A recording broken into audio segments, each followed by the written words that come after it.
안녕하십니까. 부동산 경제론을 한 학기 동안 같이 강의하게 될 이범웅이라고 합니다. 부동산 경제론은 부동산 학의 한 분야라고 할 수 있습니다. 부동산학은 우리가 일반적으로 토지와 토지의 정착물을 대상으로 해서 물적, 그리고 법적, 그리고 금융적 측면을 기술하고 분석하는 학문 분야를 부동산 학이라고 합니다. 그래서 부동산학은 부동산 활동 그 자체에 대한 연구도 하고요. 그리고 부동산 활동이 개인과 사회에 미치는 영향을 연구하는 사회과학의 한 분야라고 할 수 있습니다. 여기서 부동산 활동이란 무엇이냐라고 했을 때 토지 그리고 주거용 및 비주거용 부동산을 개발하고 매매하고 부동산 금융을 하고 또 투자를 하는 등 부동산이라는 재화의 생산, 관리, 소비에 관련된 활동을 부동산 활동이라고 할 수 있습니다. 그래서 이러한 활동 자체를 연구하고 이런 활동이 사회에 그리고 국민 경제에 미치는 영향 이런 것들을 살펴보는 게 부동산학이라고 할 수 있는데요.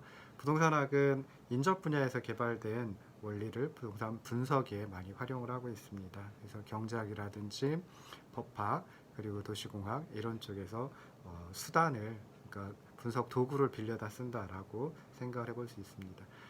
그럼 부동산 학의 한 분야인 부동산 경제론 또는 부동산 경제학이라고 하는 것은 당연히 이제 부동산학과 경제학의 어떤 그 인접된 그 부분의 학문이다라고 생각을 해볼 수 있습니다. 그래서 이러한 학문을 갖다가 보통 이제 학제간 학문이라고 얘기를 하기도 하는데요. 자, 부동산 경제학은 다양한 부동산 활동 주체들이 있고요. 그 부동산 활동 주체들이 부동산 시장과 국민 경제에 미치는 영향을 분석하려고 하는 것이 부동산 경제학이다라고 생각을 해볼 수 있습니다. 다양한 주체들은 대부분 이제 자기 자신의 이익을 극대화하는 그런 목표를 가지고 있습니다. 그래서 자기 극대화라는 목표를 가지고 이제 열심히 의사 결정을 하겠죠. 그래서 부동산 관련된 의사 결정을 하고 그게 이제 부동산 시장에 표출이 됩니다. 행동으로 표출이 됩니다. 그리고 부동산 시장 전체에 이제 영향을 미치게 되고요. 그래서 부동산 시장이 이제 작동을 하게 됩니다. 그럼 또 부동산 활동이 이렇게 부동산 시장을 작동시킬 뿐만 아니라 부동산 시장을 넘어서 가지고 국민 경제 그리고 지역 경제에도 굉장히 지대한 영향을 미칠 수 있습니다. 이러한 것들을 살펴보는 것이 부동산 경제학이다라고 생각을 하시면 좋을 듯 싶습니다. 부동산 시장은 이제 크게 두 가지로 나눌 수가 있습니다. 그래서 부동산 공간 시장과 부동산 자산 시장으로 나눌 수가 있는데요. 부동산 공간 시장은 이제 토지 그리고 건물과 같은 것을 그대로 이용하는 것, 사용하는 것, 활용하는 것을 위한 시장을 갖다가 부동산 공간 시장이라고 합니다. 그리고 부동산 자산 시장은 부동산과 관련된 부동산을 자산으로 취급해가지고 부동산과 관련된 자본적 자산의 현금 흐름과 관련된 시장을 부동산 자산 시장이라고 얘기할 수 있습니다. 부동산 공간 시장, 자산 시장 이렇게 얘기를 하면은 처음 들어보신 분들도 있을 테고요. 이렇게 구분하는 것이 어떤 실익이 있을까라고 생각을 하시는 분들도 있을 듯 싶습니다. 부동산 공간 시장과 자산 시장을 다른 표현을 하면은 부동산 공간 시장은 임대 시장이라고 생각을 하시면 편하고요. 그래서 임대인과 임차인이 공간을 빌리고 빌려주고 하는 시장입니다. 그리고 그곳에서 이제 가격 역할을 하는 것은 임대료가 되겠죠. 그래서 이런 시장을 부동산 공간 시장이라고 생각하시면 좋을 것 같고요. 부동산 자산 시장의 다른 표현을 하면 그냥 부동산 매매 시장이라고 또는 부동산 거래 시장이라고 생각을 하시면 좋을 듯 싶습니다. 그래서 부동산을 하나의 자산을 여겨서 사고 팔고 하는 그 자산 자체를 부동산 자산 자체를 사고 팔고 하는 시장이다라고 생각을 하시면 좋을 듯 싶습니다. 그래서 이렇게 해가지고 부동산 경제학은 부동산 경제론을 한 학기 동안 강의를 하게 될 텐데요. 강의 계획과 관련된 것, 특히 뭐 강의 시간, 담당 교수 연구실, 연락처, 그리고 평가 방법, 그리고 주별 강의 계획과 관련된 것은 강의 계획서를 참조해 주시면 좋을 듯 싶습니다. 교재는 부동산 경제학이라고 하는 교재를 쓰고 있습니다. 김경환 교수님과 손재영 교수님 두 분이 이제 공저를 하셨고요. 2020년에 부동산 경제학 제3판이 건국대학교 출판부에서 나왔습니다. 그래서 그것을 교재로 이제 삼으려고 하고 있고요.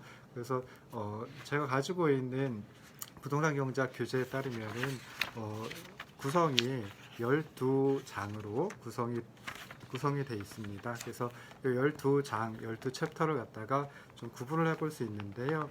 좀 교재 구분하고 저는 조금 다르게 구분을 했습니다. 그래서 첫 번째는 이제 그 교재 구분하고 마찬가지인데요. 1장, 2장을 합쳐서 시장, 경제와 부동산이다라고 하는 제목으로 붙여봤습니다.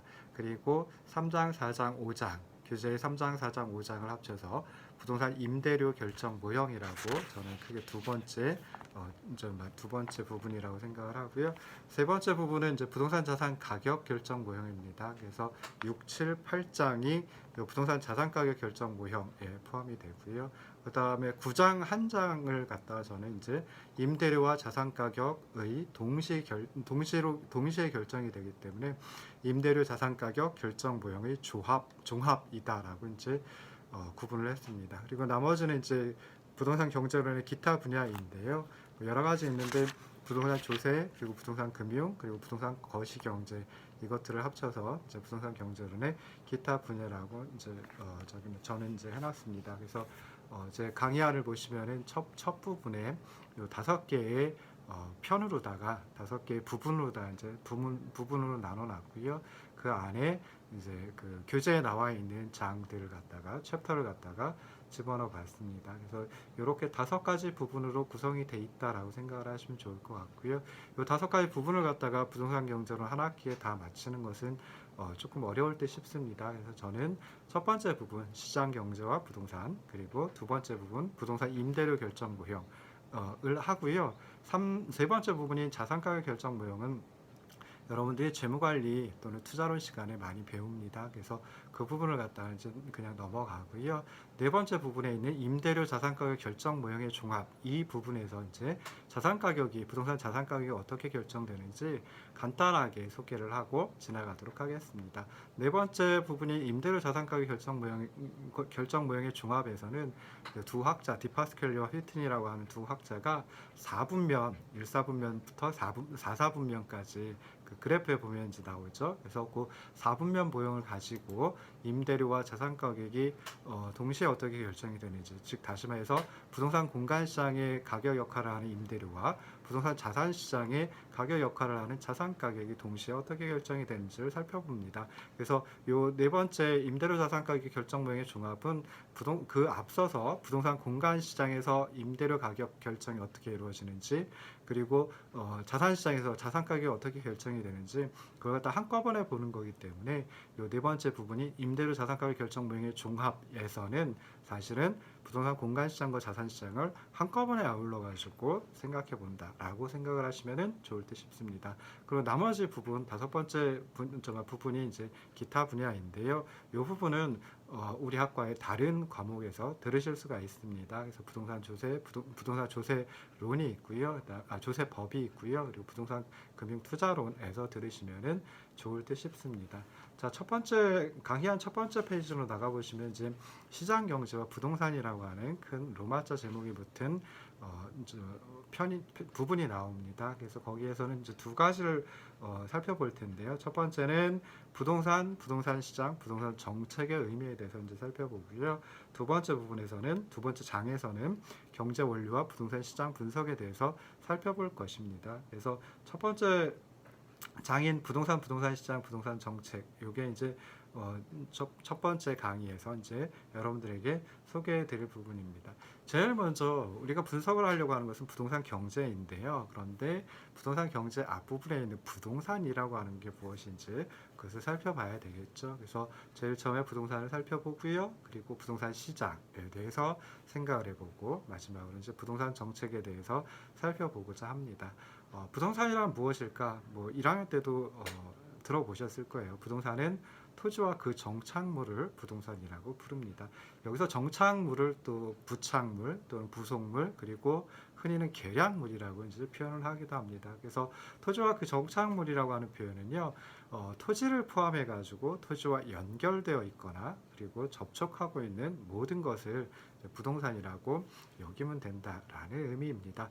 우리나라 민법에서도 보면 제99조에 물건을 부동산과 동산으로 구분을 하고 있습니다. 그러면서 부동산을 토지 및 그 정착물로 규정을 하고 있는데, 이와 같은 정의를 좀 좁은 의미의 부동산이다라고 얘기를 합니다. 좁은 의미 협의라고도 이제 얘기를 하죠. 그래서 협의의 부동산에다가, 즉 토지와 그 정착물에다가 특정 부동산 또는 동산과 부동산의 집합물을 의미하는 준 부동산을 합해가지고 넓은 의미 또는 광의 부동산이다라고 정의를 하기도 합니다. 그래서 여기서 준 부동산은 토지 건물이 아니지만 등기 등록 등의 공시 방법을 갖춤으로써 부동산에 준하여 취급하는 특정의 동산이나 동산과 일체로 된 부동산의 집단을 준부동산 또는 의제부동산이라고 얘기를 합니다. 준부동산, 의제부동산에는 뭐 크게 공장재단, 광업재단, 선박, 임목, 항공기, 자동차, 중기, 그리고 업권 등이 있는데요. 이런 것들은 이제 보존 등기가 필요하다라고 하는 점에서 부동산과 마찬가지이다라고 크게 이제 보고 있습니다. 부동산이라는 용어를 보면은 영어로 보면 이제 세 가지가 많이 쓰입니다. 그래서 첫 번째가 리얼 이스테이트, 두 번째 리얼 프로퍼티, 세 번째 리얼티.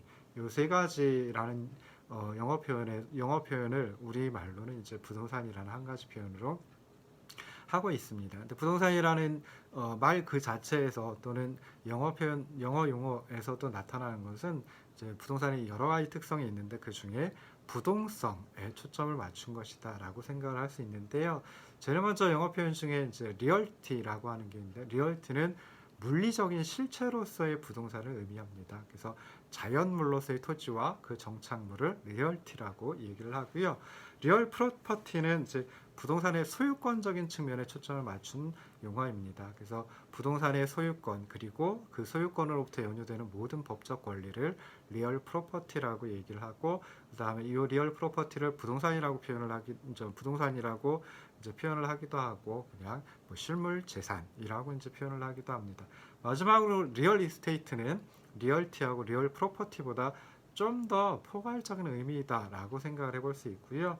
물적인, 즉 자연물로서의 부동산 자체의 소유뿐만 아니라 소유로부터 야기되는 모든 권리까지도 포함하는 게 리얼 이스테이트다라고 생각을 하시면 좋을 듯 싶습니다. 그래서 부동산 학과도, 그러니까 우리 학과도 재무부동산 학과도 이제 파이낸스 앤 리얼 이스테이트 해가지고 리얼 이스테이트 부동산이라는 표현을 이제 넣고 있습니다. 일반적으로 그래서 리얼 이스테이트라는 표현이 가장 많이 사용이 되고 있는데요. 리얼 이스테이트는 이제 부동산이라는 의미도 있지만은 부동산 산업이라고 하는 의미도 있고요. 리얼 이스테이트의 앞자 R과 E를 대문자로 쓰면 부동산 학이라는 의미도 가지고 있습니다. 자, 그럼 이런 부동산을 갖다가 뭐 크게는 건물과 토지 두 가지로 나누어 볼 수가 있습니다. 그래서 일반적으로 부동산은 토지와 건물로 구성이 되는데요. 토지와 건물은 좀 다른 속성을 가지고 있습니다. 건물은 공급이 장기적으로 매우 탄력적입니다. 그래서 가격이 높아진다라고 하면 긴 시간을 두고 봤을 때 공급량, 그러니까 신축해가지고 공급하는 양 또는 가지고 있다가 시장에 팔려고 내놓는 그런 공급량이 상당히 커지죠. 그래서 매우 탄력적인 데 비해서 토지 공급은 시간을 길게 두고 봐도 탄력적이질 않습니다. 토지 가격이, 즉 지가가 올라간다, 상승한다라고 해가지고 토지의 공급량이 증가한다, 매우 크게 증가한다, 이건 이제 찾아볼 수가 없겠죠. 그래서 국가 전체 또는 도시 전체의 그 토지 총량은 고정되어 있기 때문에 토지의 공급은 어떻게 보면 완전 비탄력적이다라고 생각을 해볼 수 있습니다. 즉 가격이 아무리 변화한다라고 하더라도 공급량이 쉽게 움직이질 않습니다. 쉽게 변화하질 않습니다. 그래서 그런 것들을 갖다 이제 그렇기 때문에 토지의 공급은 완전 비탄력적이다라고 얘기를 하는데요. 토지가 한 가지 용도만 있는 것은 아니죠. 그래서 농사를 짓기 위해서 활용을 할 수도 있고요. 또는 이제 주택을 짓기 위해서 활용을 할 수도 있고, 그다음에 상업용 건물을 만들기 위해서 토지를 활용을 할 수도 있습니다. 그래서 이렇게 이제 뭐 용지별로, 용도별로 다 토지를 구분해 놓는다라고 하면은, 그러면 농업용지에서 주거용지 또는 상업용지 이런 식으로 전환을 할 수가 있습니다. 그래서 만약에 주거용지 가격이 올라간다, 상승한다라고 하면 그때는 농업용지를 쓰던 것, 논밭으로 쓰던 것을 이제 주거용지로 뭐 전환해가지고 주택을 많이 만들 수도 있겠죠. 그래서 그런 식으로 보면은 그 용도별 토지의 탄력성은 완전 비탄력적이지만은 않다. 뭐 이렇게 생각을 해볼 수 있습니다. 자, 건물을 포함해 가지고 부동산은 용도에 따라 가지고 주거용 그리고 비주거용 부동산으로 크게 구분을 해볼 수 있습니다. 그래서 비주거용 부동산은 다시 이제 업무용, 상업용, 산업용, 그다음에 특수목적용 부동산 뭐 이렇게 이제 구분을 할 수도 있고요. 또 수익 창출 여부에 따라 가지고 직접적으로 이제 수익이 발생하지 않는 자가주택이 있죠. 내가 살고 있어 가지고 가족들하고 살고 있어 가지고 뭐 임대료를 받는다든지 하지 못하는 그런 자가주택이 있는데요. 자가주택 말고 다른 사람들한테, 다른 가족들에게 임대를 해줄 수도 있겠죠. 그래서 그런 임대를 해준 임대주택 같은 경우에는 그때는 이제 임대료라고 하는 수익을 창출을 할 수가 있습니다. 그래서 뭐 자가주택하고 뭐 수익용 부동산 이렇게 이제 크게 구분을 하기도 하고요. 수익용 부동산은 좀 전에 말씀드렸던 임대주택, 그리고 이제 비주거용 부동산, 뭐 상가라든지 공장이라든지 뭐 이런 것들로 또 이제 구분을 해볼 수 있습니다. 그래서 부동산의 유형 구분을 간단하게 해놓은 표가 강의 안에 2페이지에 있습니다. 그래서 그 표 또는 그림을 갖다가 한번 살펴봐 주시고요. 자, 두 번째 이제 부동산이라고 하는 게 무엇인지, 또 부동산을 어떻게 구분을 해볼 수 있는지 살펴봤는데요. 그리고 나서 이제 두 번째로 살펴볼 것은 부동산의 특성입니다. 그래서 부동산이라고 하는 거는 이제 부동산 경제론에서는 재화의 하나다라고 생각을 해볼 수 있는데요. 그러니까 만족감을 가져다 주는 것들을 갖다가 재화라고 이제 보통 표현을 하는데, 부동산은 일반적인 재화하고는 다른 부동산 고유의 특성을 가지고 있습니다. 근데 건물은 조금 그러니까 토지를 위주로 해가지고 부동산의 특성, 고유한 특성을 살펴보도록 하겠습니다. 제일 먼저 나오는 것은 이제 공급이 고정되어 있다라고 하는 겁니다. 그래서 그러니까 이 말은 이제 공급량이 고정되어 있다라는 소리인데요. 뭐 간척 사업을 한다든지 해가지고 토지의 양을 갖다가 늘릴 수 있기는 합니다. 그렇긴 하지만 간척을 통해 가지고 늘어난 토지의 양은 전체 토지에 비해서는, 우리나라 전 국토의 토지에 비해서는 굉장히 적습니다. 그래서 토지 면적은 거의 변화하지 않고요. 그 다음에 혹시 변화한다라고 하더라도 매우 적게 변화한다. 그래서 공급이 고정되어 있다라고 하는 것이 이제 부동산의 첫 번째 특성이다라고 생각을 해볼 수 있습니다. 그래서 가격이 어떻게 변화하든지 상관없이 토지의 공급량은 변화하지 않는다. 이게 이제 공급의 고정성인데요. 이 특성은 토지에 대한 사상과 이론을 굉장히 많이 특징 짓는 그런 주된 요인이 되고 있습니다. 토지와 다르게 주택 등의 건물은 공급량이 달라질 수 있습니다. 건물은 토지와 자본을 결합해 가지고 생산할 수 있고요. 그 다음에 또 유지 보수를 계속하지 않으면 노후되거나 멸실될 수 있습니다. 그러니까 새롭게 만들어질 수도 있고 또는 멸실될 수도 있다라고 하는 점이죠. 그래서 주택 등의 건물은 이제 토지보다는 좀 이런 점에서는 일반 재화와 더 유사하다라고 생각을 해볼 수 있습니다.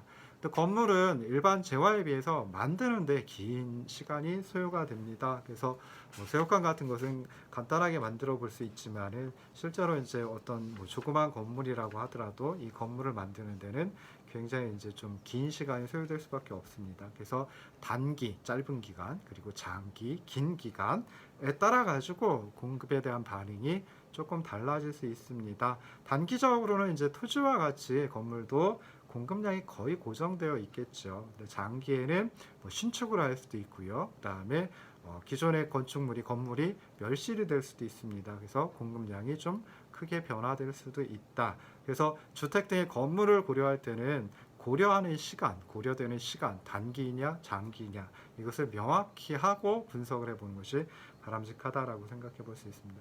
두 번째 부동산의 특성은 이질성이라고 할 수 있습니다. 그래서 토지를 위주로 살펴본다고 했으니까요. 토지는 크기, 형상, 구조, 그리고 방향 이런 그 물리적인 특성도 전부 다 다르고요. 그다음에 편의시설과의 접근성, 뭐 공해와 소음 등의 환경 요인, 교육 여건 이런 그 주변적의 인문적 특성이 매우 많이 다릅니다. 그러니까 물리적인 측면 그리고 인문적인 측면에서도 어떤 점은 그 모든 토지는 서로 다른 특성을 가지고 있다. 서로 다르다라고 하는 것은 이제 이질성이라고 얘기를 합니다. 반대로 일반적인 재화는 쉽게 그리고 어떤 경우에 완벽하게 대체할 수 있을 정도로 유사한 성질을 가지고 있습니다. 이거는 동질성이라고 이제 얘기를 하면 되겠죠.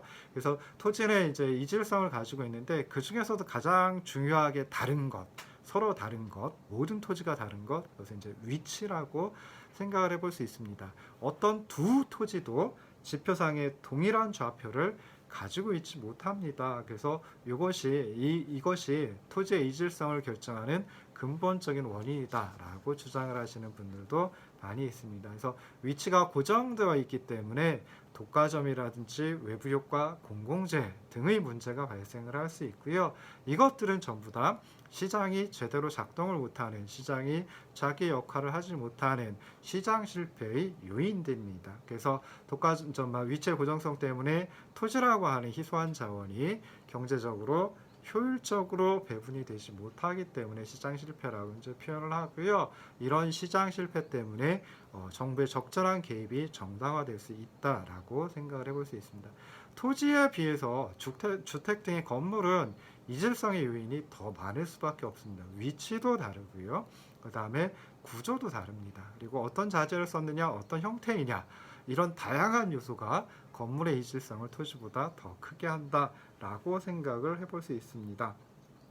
결국 부동산 시장을 분석할 때는 이질성이라고 하는 걸 명시적으로 고려를 해야 됩니다. 그래서 특히 주택 시장을 분석할 때는 더욱 명확하게 이 이질성을 고려해 가지고 분석을 할 필요가 있다라고 생각을 해볼 수 있고요. 자, 세 번째 부동산의 특성은 필수적인 생산 요소이다라고 하는 겁니다. 그래서 생산과 소비 모두 토지의 투입을 요구하기 때문에 토지는 인간 생존의 필수적인 생산 요소이다라고 생각을 해볼 수 있는데요. 우리가 먹고 마시고 그다음에 또 자고 입고 하는 모든 것들 이런 것들을 만들 때는 당연히 토지가 필요합니다. 토지가 필요 없는 경우 토지를 필요로 하지 않고도 만들 수 있는 재화 서비스는 굉장히 적다라고 생각을 해볼 수 있습니다. 그렇기 때문에 토지의 소유권 또는 토지의 이용권을 어떻게 하면 공평하게 분배를 할 수 있을까? 그 다음에 토지의 가격이 급등한다든지라고 하면 그때는 이제 생산이라든지 또는 생산을 한 재화의 소비라든지 하는 것들이 이제 좀 많이 힘들어질 수도 있겠죠. 그래서 그 지가의 적정성 이런 것들이 이제 중요한 문제로 부각이 되고 있습니다. 그래서 생산 요소로서의 토지는 엄밀하게 표현하면 이제 절약 개념이다라고 생각을 해볼 수 있는데요. 근데 그 쌓여 있는 양, 절량이라고 생각해 볼 수 있는데 그것보다는 토지가 제공하는 어떤 유량 개념의 서비스 이게 이제 생산 요소로서의 토지이다라고 생각을 해볼 수 있습니다.